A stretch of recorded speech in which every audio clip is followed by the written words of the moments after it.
All right. Good morning, everybody. Today is Daf Samach Tes in Maseches Pesachim. So we left off at the bottom of Samach Chesem and Beis. So if you recall, we had a discussion. All right, there's a discussion in our Mishnah, basically Rabbi Eliezer versus Rabbi Yeshua and Rabbi Akiva. Rabbi Shua and Rabbi Akiva both had different arguments against Rabbi Eliezer, but basically the gist of it is, the shaila is, as to whether preparations for something that needs to be done on, let's say, a korban on Shabbos, if those preparations for the korban Pesach can be done on Shabbos, if they could have been done from earlier, such as carrying it or whatever other types of malacha need to be done in order for that korban, but they could have been done the day before, but they weren't. Can you do it then?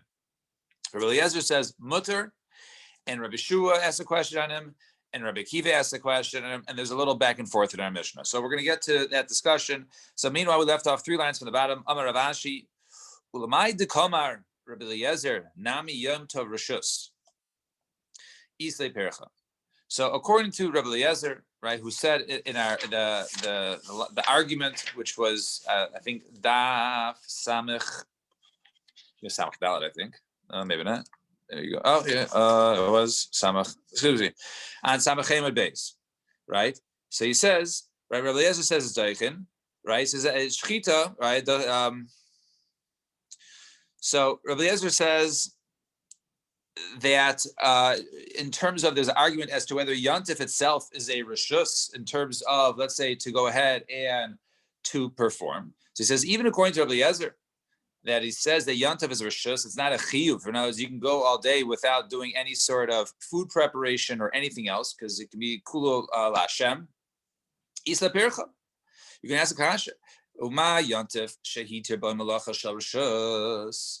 Lahiter Shvus Sheima. That even by Yontif, right, that where they permitted on Yontif to do a malacha for something which is a Rishus, which is not an obligation, right? To do certain malachas, right, which are mutar and yantif, nevertheless they're not obligations. They didn't go ahead and allow a shvus for you to do along with it. In other words, you wanted to go ahead and cook, right? You couldn't go ahead and do a malacha in order to go ahead and cook, right? Shvus. It's a Shabbos, malacha shel mitzvah, but on Shabbos, which you only go ahead and matir malacha shel mitzvah, i.e., let's say the shechut tamid or something like that, is an obvious we shouldn't go ahead and permit one to be able to go ahead and do a shvus on Shabbos even for the purpose of that mitzvah, right? So you wouldn't be able to go ahead and let's say carry, right, the knife for shchita. So the Gemara answers, Rabbi Eliezer, shvus the mitzvah adiflei. So Rabbi Eliezer says, no, it's different. When it comes to something which is a mitzvah, in other words, it's not a rishus, it's a mitzvah, then even everything overrides it. So therefore, it's the fact that it's a mitzvah, then we will allow you to go ahead and do preparations, right? Preparatory types of drabbanans in order to go ahead and perform the mitzvah. Fine. Tanya. Top line, Samach Tes Aleph. Omar Rabbi Eliezer Umali. So he says, Im dachu machshir mitzvah shle'achar shchita pesach. There was a mitzvah la yidchu machshir mitzvah shlifnei shchita es haShabbos. So I understand. So he says, if we allow different machshirei mitzvah after the shechita, and let's say go ahead to burn stuff or do other malachas after the shechita, right? And we say it overrides Shabbos, so why can't you do the preparation stuff also before? And Amar li Rabbi Akiva, and says back to Rabbi Akiva, Damali, what comparison is this? Im dach machshir mitzvah shle'achar shechita as a Shabbos, shari dach shechita as a Shabbos. When you do something after Shabbos, you already were doicha Shabbos, right? You already performed shechita, you already doicha Shabbos. So Tamar Yidchu Machshir Mitzvah Shivnei Shchita as a Shabbos, Shlo Yidchu Dachla Shchita as a Shabbos. But if you do the preparatory malachas, well, you haven't been Deicha Shabbos yet, right? And therefore, since you haven't been Deicha Shabbos yet, so therefore there's who says you're now allowed to first Deicha Shabbos before the Shchita? Maybe it's only afterwards. Right, and furthermore, Shemi Yom Tov Zevach Pasal, but Yom Tov Mechalas Shabbos L'Mafreya. And it turns out, let's say you go ahead, you do all the malachas before, in order to, let's say you carry it or whatever other malachas you do before, and then you're about to do the shechita, and you find out that it's pasal, you can't use it. So now you did the malachas for no reason. So if that's the case, well, if you had the same argument, you shouldn't even be able to shech. Because if you shech an animal, let's say you find it a tray for some of the psul in the animal, well, then your shechita wasn't for the mitzvah, and therefore you're mechal Shabbos. So the Gemara says, Elo ha amar lei bereisha uperfe, rather. So that even though there was two reasons to bring, right? The first reason was that you should once you're ready Doicha Shabbos, right? Then you can go ahead and or once you're Bachal Shabbos, then you can continue doing it versus starting off. That was the first answer. So really, the first answer we gave was not that. The first answer was you might go ahead and find the animal puzzle, and therefore you did the malacha for no reason. And then on that, the Gemara asks, well, what do you mean? Well, then you shouldn't be able to shecht because you might find the animal puzzle, and therefore the shechita was shalol l'shem mitzvah. And on that, afterwards, then the other teretz of, well, the reason why you can go ahead and do this stuff afterwards is because you're already Machal Shabbos. But if you weren't Machal Shabbos yet, then Hud said you can now first be Machal Shabbos for the preparatory malachas. Fine. Two dots. So Heishiv Rabbi Kiva. Then back in the Mishnah, if you recall, so I'm back on I keep losing the page. Samach Vav, right? Samach Vav, Samach Hey, Amud Beis, and Samach Vav. So the Mishnah over there basically was a back and forth. It was a question of hazah, right? Hazah is sprinkling, right? A person becomes tameh. He touches, let's say, a dead body, and so he becomes tameh for 7 days. So on the 7 days, he sprinkles himself on day 3. He sprinkles himself on day 7 with the ashes from the paraduma, and then after the 7th day, he becomes tahor, and therefore, let's say he'll be able to go ahead and eat the Korban Pesach. So it becomes tameh, right, a week before. And then his 7th day is he's supposed to sprinkle on Erev Pesach. Erev Pesach is Shabbos. So you can't go ahead. So there's a machlokes in a Mishnah as to whether you can do the hazah, right? So Rabbi Eliezer says, right? So Rabbi Kiva says, right, that even though hazah is a mitzvah, right? Hazah to go ahead and eat kudshim, it's a hazah is a mitzvah. Nevertheless, it's not doicha Shabbos. And Rabbi Eliezer says, no, the sprinkling is doicha Shabbos. You're allowed to do it on Shabbos. So that was the back and forth in our Mishnah. So now let's see the Gemara. So, Heishi Rabbi Kiva Amar Hazah v'chule. Now, Tanya learned by some Rabbi Eliezer Akiva, right? So says Rabbi Eliezer, who was the Rebbe of Rabbi Kiva. He says, Akiva b'shchita yishavtani b'shchita te'mitasa. You're asking me, right? So in the Mishnah, right, he basically gave an argument, a logical argument, which goes against halacha. He says if we don't allow sprinkling, which is only derabanan, certainly we shouldn't even allow any sort of shechita on Shabbos, right, which we know is not the case. So on that, Rabbi Eliezer says back to Rabbi Akiva, he says, you basically, if you're gonna take the sword for this one, right? No pun intended, or you're gonna take the shechita knife for this one. The pasuk says we're allowed to do shechita on Shabbos when it comes to the korban tamid, right, or the korban pet, right? So you can't argue with me that we shouldn't be able to do the shechita on Shabbos if he also, since he can't do hazah. Samarlo, Rabbi, he says to him, Rabbi, al tachpirani b'shas hadin. Right? Don't basically, argue with me during this time. This is what you taught me, right? Rabbi Kiva saying to his Rebbe, to Rabbi Eliezer, he says, this is what you taught me. You taught us, Rabbi Eliezer taught us that since Hazah, right, even though it's only a Shavuos, nevertheless, it's not Doicha Shabbos, right? You taught us that, Rabbi Eliezer. You were machmir when it came to Hazah. So Gemara says, so if that was the case, Rabbi Eliezer did teach that Hazah was usher initially. Why did he in our Mishnah seem to say that Hazah was mutter? You had to go ahead and mutter. So Rabbi Eliezer when Rabbi Eliezer taught the law, it's usher to do it, Hazah the Truma Agmirei. He was talking about Hazah Truma, right? There's a mitzvah to go ahead and eat Truma b'tahara. So if one is tummy, right? So he goes ahead and he sprinkles and he eats Truma. So let's say you're 7 days on Shabbos, you want to sprinkle, and then to be able to go ahead and have, to eat Truma later on. So so he says the Truma gufa lo dachi Shabbos. That Truma that itself to sprinkle is not dachi Shabbos. And Rabbi Kiva nami, and therefore Rabbi Kiva also has the Truma. When he asked him, when he said, "Hey, that you taught us you can't go ahead and do it," that was referring to Hazas Truma, right? Shehi mitzvah v'hi mishum shavus. It's only a mitzvah, right? And it's a shavus. V'hu saber Hazas Pesach kamoisiv lei. But he thought that he was asking about Pesach. No, it's two different things. When it comes to Hazah for eating Truma, that's what Rebbe Eliezer holds is usher to do, and that's what he taught Rebbe Kiva. And Rebbe Kiva thought he was also asking when also the Hazah would include also the Hazah when it comes to the current Pesach. And no, according to Rebbe Eliezer, if the sprinkling is for the purpose of Tahor to eat the Korban Pesach, that would be mutter to do on Shabbos. It was only the Hazah to go ahead and eat Truma B'Tahara. That was what Rebbe Eliezer forbid. So Mesa Rabba, Heshiv Rebbe Kiva Amar Hazas Tami Meis Tochiach Shachal Shvi Shalol Liyois B'Shabbos Ve'erev Pesach Shehi Mitzvah V'Im Mishum Shabbos. So let's say Hazah of a Tami Meis, the person comes Tami a week before, and the seventh day is on Erev Pesach, which is a Shabbos, which is a mitzvah to go ahead and do it, and it's only a Shavuos to go ahead and to do the Hazah to sprinkle. Ve'im Dochas Shabbos, and over there it says it's not Dochas Shabbos. So you see clearly Rabbi Kiva was not talking about Truma. Rabbi Kiva was talking about Karim Pesach. Elavade Hazas the Pesach Amrei. Right? He must have been referring to Karim Pesach. So Gemara says, "V'chi miyachid agmrei my time koparachlei Rabbi Eliezer." So if that's the case, why did Rabbi Eliezer argue on him? So Rabbi Eliezer Gemara is akilei v'asar Rabbi Kiva lad kurei gemere.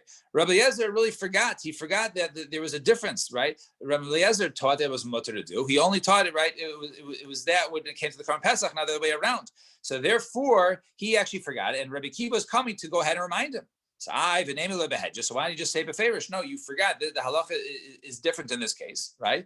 And it's not doicha Shabbos. And so, as you taught us that way. So he said, no, it's not proper to go ahead and basically, remind him that he forgot. Rather, but through the kashas, Rabbi Eliezer would realize his mistake. And Hazah itself, my time alo doicha Shabbos. Why should Hazah not be doicha Shabbos? What's the big deal? Right? It's only it's a tiltul be'alma, right? It's something that only should not be touched. It's not really prepared for Shabbos, and so if it's tiltul be'alma, so therefore it's only derabanan. So it should be pushed off for Korban Pesach. So Merabah Gezerah Shemit Telena V'Yavrena Arba Amos B'Shisarabim. The Gezerah, if you go ahead and you're allowed to go ahead and use it, perhaps it will be carried Dalad Amos B'Shisarabim, and therefore it will not be permitted. Rabbi Yezer Navdi, but according to Rabbi Yezer, right? It should. Why can't you move it? But according to Rabbi Yezer, a person is allowed to go ahead and do machshir mitzvah for Deicha Shabbos. So Amri, so they said, okay, here's going to be the distinction. According to Rabbi Yezer, normally the preparations such as carrying the knife, Rabbi Yezer says mutter, but we're worried you can't go ahead and carry the sprinkling water. So what's the difference, right? And it's only Gzera you might come do it. So why can't you sprinkle in the first place? So Hani Mili Heicha de Gaver Gufe Chazi for This is only talking about, right? You're allowed to go ahead and perform a preparatory malacha for a person who's obligated to go ahead and do the mitzvah. But in this case, the gavra gufe lechazi lo rami chiyuv. But over here, since he himself is tamei, at this moment in time, he's not fit to eat the Korban Pesach. Therefore, you can't do malach on his behalf, right? So that's going to be a distinction we're going to say, all right? So now let's go back to the sheet of Rabbi Eliezer. Let's just take a step back for a second. According to Rabbi Eliezer, he holds that you're allowed to do preparatory malachas, derabbanans, for the purpose of a mitzvah for on Shabbos. However, that is only said for a person who is obligated to he himself is in a situation where he's obligated to go ahead and eat from the Korban Pesach. Okay. However, since this person is tamei, therefore he is not in that parsha of allowed to do malacha. So therefore, you can't even sprinkle. Right? It's like a circle. So he can't sprinkle because he's not fit, and since he's not fit, he can't sprinkle. So that's the reason why. So the Gemara asks that. So Amar Rabbah. The deviated Rabbi Eliezer. So according to Rabbi Eliezer, let's talk about a cotton baria, a baby that needs a bris milah. So let's say a healthy baby, machmilo chamin. You can go ahead and heat up water for the baby in order to keep the baby warm for the bris milah. However, labroso lomolo b'Shabbos. In order to go ahead and make him healthy and give him bris milah Shabbos, because he's a healthy baby, he's going to have his bris milah. Since he's healthy, he's going to have a bris milah. So therefore, you're allowed to go ahead and heat up the water. And you can't go ahead and heat up the water for him because he's not fit, right? The halachazile, right?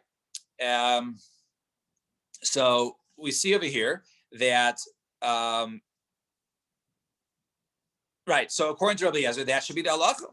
And Amar Rava, Vibaria, wait. So Rava says, wait. So if it's a healthy baby, you can go ahead and heat up the water for him, but he's not healthy since in this stage, you wouldn't be able to go ahead and heat up the water for him because this stage he's in right now, he's not healthy for bris milah. So Amar Rava, Vibaria, understand if he's healthy, so why can you go ahead and heat it up?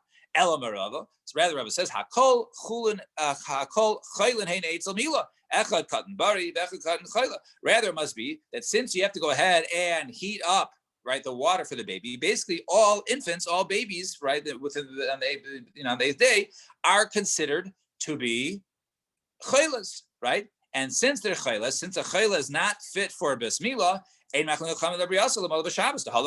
he's not fit right now. He's not fit if you don't heat up the water. So therefore, you can't heat up the water for him because he's not fit yet. Even though you're heating up the water in order to make him fit, but lemaisa, when you're heating up the water, it's not. He's not fit. So Gemara answers. Hold on one second. Noah! Carpool! All right, sorry about that. All right, sorry. All right.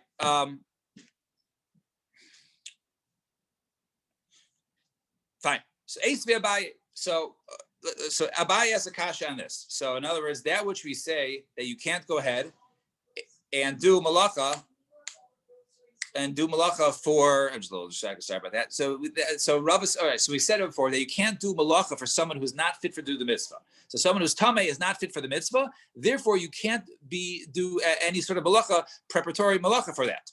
Says Abaye, Arel Shaloimal Anush Kares. An Arel, a person who has not been circumcised, right? So his onesh is a kares. If he doesn't go ahead and bring this Korban Pesach, then he is kares. Diver Eliezer. That's been Eliezer. The door. But over here, an Arel is not. He is not fit, right? If it's Tani, it says over there onesh kares. It says over there that it onesh is kares. Alma Rabbi Chivala. So you see, there's a chiyuv on him. If he is chayiv kares, then it must be he's obligated to go ahead and bring the Korban Pesach. But by the fact that so why is he chayiv kares? If he was not obligated to do the mitzvah, he wouldn't be chayiv kares. Obviously, since he's chayiv kares, it must be because he is obligated to go ahead and bring the Korban Pesach. So if someone's obligated to bring the Korban Pesach, you should be able to do malacha to it. So Amarabba, so he says, no, it's different, right? We said the halacha that you can't, this person is not fit when he's tamei, and we asked the kasha on it from a person, right? And we said he's not fit, but he said, so, and then for someone's not fit, it shouldn't be, right? You can't do malachas for him, and also if he's not fit, then he should be pater. But then we asked the kasha from a person who's not circumcised that he's chayiv. So Amarabba, Ksaver Rebbe Eliezer, ein sheichtin v'zarkin al tamei sheretz. We don't go ahead and do shchita or zrika, right? We don't perform the Korban Pesach on behalf of somebody who is tamei from a tumah sheretz. Why is that? So the Gemara is going to explain this distinction between basically someone who is tamei versus somebody who is an arel, who's uncircumcised, because uncircumcised person can't eat from the Korban Pesach.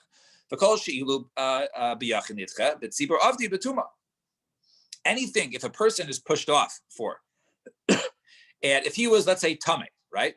All categories of tamei, let's just say tamei sheretz, tamei tumah space. If he was tamei, then if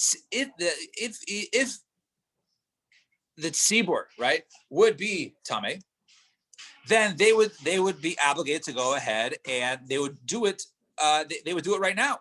So since they would do it right now, therefore he's pushed off to Pesach Sheni. Okay, but and we'll compare it with an arel, right? And anything that applies to the tzibur applies to the individual. So therefore, since the tzibur could all do it now, if everyone was tamei, therefore we see that everybody is considered to be tamei. Then we say that, so then everyone bring it then. So since everyone can bring it then, if they're all tamei, we see there's a chiyuv on them. All right. Just so happens to be he's only a yachid, and therefore he'll bring Pesach Sheni. But you see, there's an obligation on him, even though he's tamei. There's an obligation on him to go ahead and bring it. Why is that? Because the obligation, if everybody else was tamei, they would bring it on Yadalim, right? So it must be that there's an obligation. And however, when it comes to arelos, when it comes to a person who's arel, if everybody was an arel, we don't say, okay, well, since like everybody's tameh, everyone can bring the korban pesach latuma. So everyone is an arel, no one is circumcised. Everyone go ahead and bring the korban pesach as an arel. That's not true. Go ahead and bring your korban pesach. Do a bris milah and bring your korban pesach. So yachinami amrile. So too when it comes to yachid, kum mahol ve'avid pischa. Go ahead and do it. So therefore, there's the difference. If when it comes to bris milah, we don't care. You're obligated right now. You're obligated right now. It doesn't get pushed out to Pesach Sheni. So since you're obligated right now, therefore you're a bar chiyuv. If you're a bar chiyuv, you be chayiv kares. As opposed to somebody who is tamei, he's not a bar chiyuv right now because we'll just say he can bring it next month. The elo mahil the avid anish kares, and therefore if he doesn't get it bris milah, he be chayiv kares. However, tuma. Wait, yo, can I ask a quick question? Yeah. How can someone be chayiv the korban pesach if they're not if they don't have a bris milah? Because they're chayiv to go ahead and give themselves a bris milah, right? So they're chayiv to give bris milah, so then they'll be chayiv, but they're chayiv in something that they're not chayiv in yet. But that's the Gemara's answer. The Gemara is saying that you are chayiv in it, right? Because even if nobody had a bris milah, everyone will be obligated to go get your bris milah in the morning so you can bring your korban pesach that day. You're obligated to do it. In other words, you're obligated to make yourself a bar chiyuv. But when it comes to tuma, you're not obligated to go ahead and make yourself tahor to do it because it could just be pushed off to Pesach Sheni. That's the distinction between tuma and arelos. And therefore, is that a chiddush that you're obligated to do something? So you're obligated. It's like a. I mean, it's telling you, yeah, everyone has to bring the korban pesach.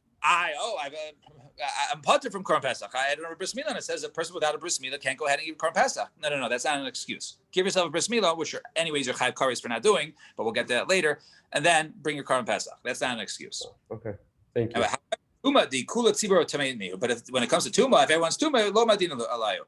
El avdi tuma and yachinami pater. But when everybody is tamei, we don't say, okay, everybody is tamei, go ahead, everyone sprinkle yourselves, right? And then make yourselves tahor to bring it. Rather, we just say, everybody go ahead and bring it to tuma, and therefore a yachid, in this case, he would be pater, and he would just go ahead and bring a Pesach Sheni.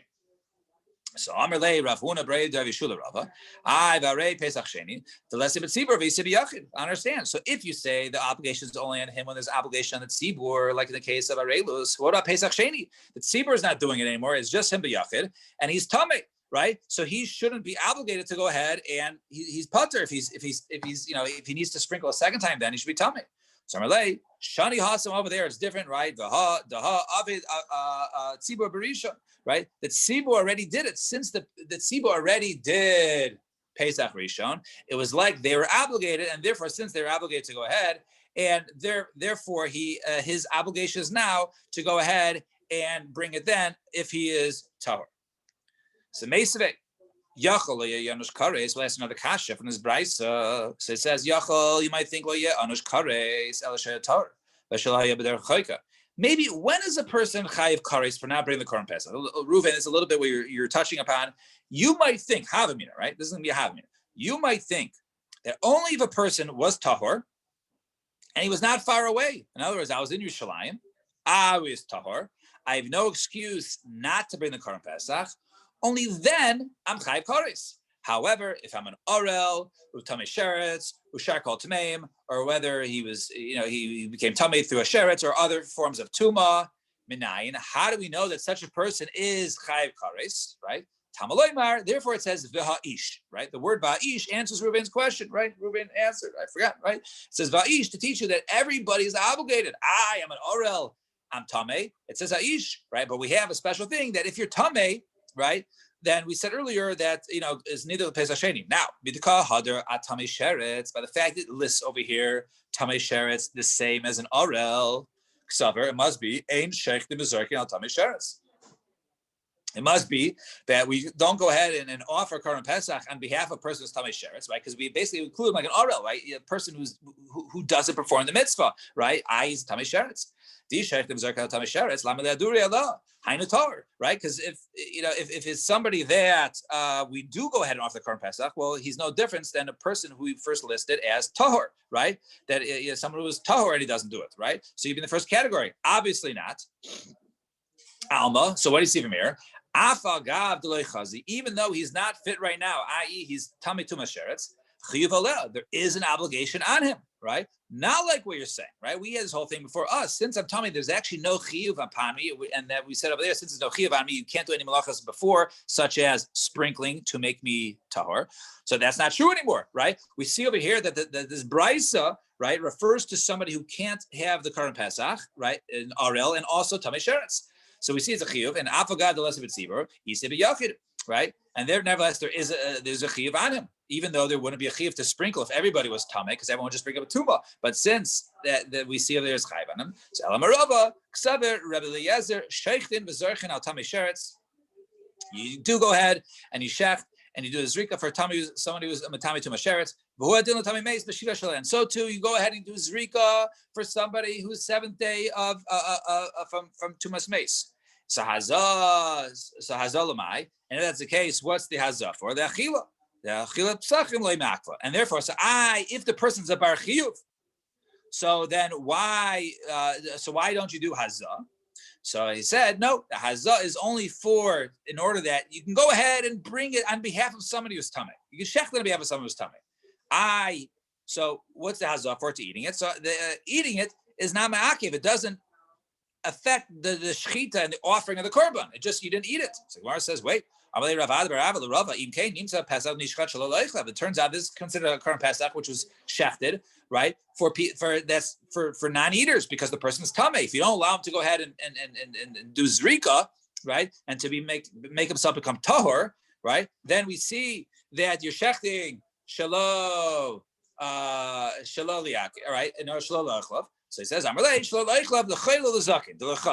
there, when we say you shech the korban pesach for non-eaters, that's only referring to if you shech it completely for people who are sick, who are old, who can't eat it. They can't eat it. They're not fit to eat it. However, but in this case, even though he's tamei and he can't eat it, he is fit to eat it, right? Just takuni hu d'lo mizakin, right? He just is not able halachically to eat it because he's tamei, but he's really a fit person. So it is considered to be a korban pesach shechted for eaters. He's just an eater who can't eat it because he's tamei, right? So therefore, we say that, according to Rabbi Eliezer, that to go ahead and to sprinkle, right, would not override it because there is no obligation.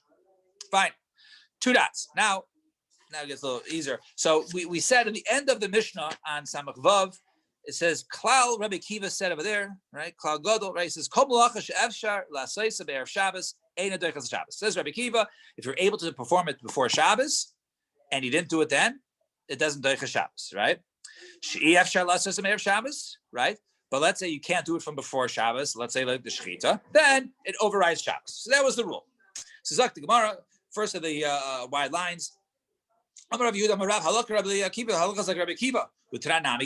also learn this by Bris Milah. It says, Ki agavna. Klal Amar Rabbi Kiva, Kol Malacha Shefshar L'Aseisim Erev Shabbos, Eina Doichas Shabbos. Any malacha that can be done for the Bris Milah from before Shabbos, and if you forgot to do it, it doesn't Doichas Shabbos. Let's say like heating up the water, right? However, Milah, Shefshar L'Aseisim Erev Shabbos, Doichas Shabbos. But Milah itself, right, to do the circumcision itself, which is impossible for Shabbos, that is Doichas Shabbos. And over there it says halachas Rabbi Kiva. So why do you have to say both cases? So the word says you need both cases. If we saw by Pesach chasa mitzvah d'leidachi Shabbos, maybe they're by Erev by when it comes to Pesach, it doesn't override Shabbos things you can do before, because there are not 13 different covenants that are given to one who performs this mitzvah. Aval milah. But when it comes to Bris Milah, there are 13 covenants that are given to one who gets circumcised, right? So now it's a very chashuv mitzvah. Maybe I'll say, if you forgot to do any of the preparations from before, you can still do it on Shabbos. So therefore it says, no, like Rabbi Kiva, you can't do it then. And v'yashmin and milah. And if we just had by the bris milah that it doesn't override it, anything you could do from before, you can't do it on Shabbos. Maybe dafka bar bris milah hasim to machshir mitzvah. Shabbos deleka kares, because by Shabbos there is no kares. So since by Shabbos there is no kares, if a baby doesn't get a bris, if you don't give a bris milah on the 8th day, you're not chayav kares. You're only chayav kares, when a person's 13 years old and he doesn't have bris milah, right? But not 8 days. If you don't give it 8 days, there's no kares if you push it off till next week of a Pesach. But you can't push off the Pesach if you don't do it. Deika kares, there's a kares ema lidchi. Maybe you'd say it's pushed off. Therefore, it's tzricha. In both cases, I need to tell you that if it can be done from before, then only then can you do it. You cannot do it on Shabbos. But if you forget to do it and Shabbos comes around, you're not allowed to be machal Shabbos on behalf of bris milah or Karban Pesach. All right, we'll stop here at the Mishnah. Everyone have a lovely day and a wonderful Shabbos. And Sunday, Mirz Hashem, 7 o'clock, we will pick up from this Mishnah. Shkoyach. Shabbos. All right, thank you.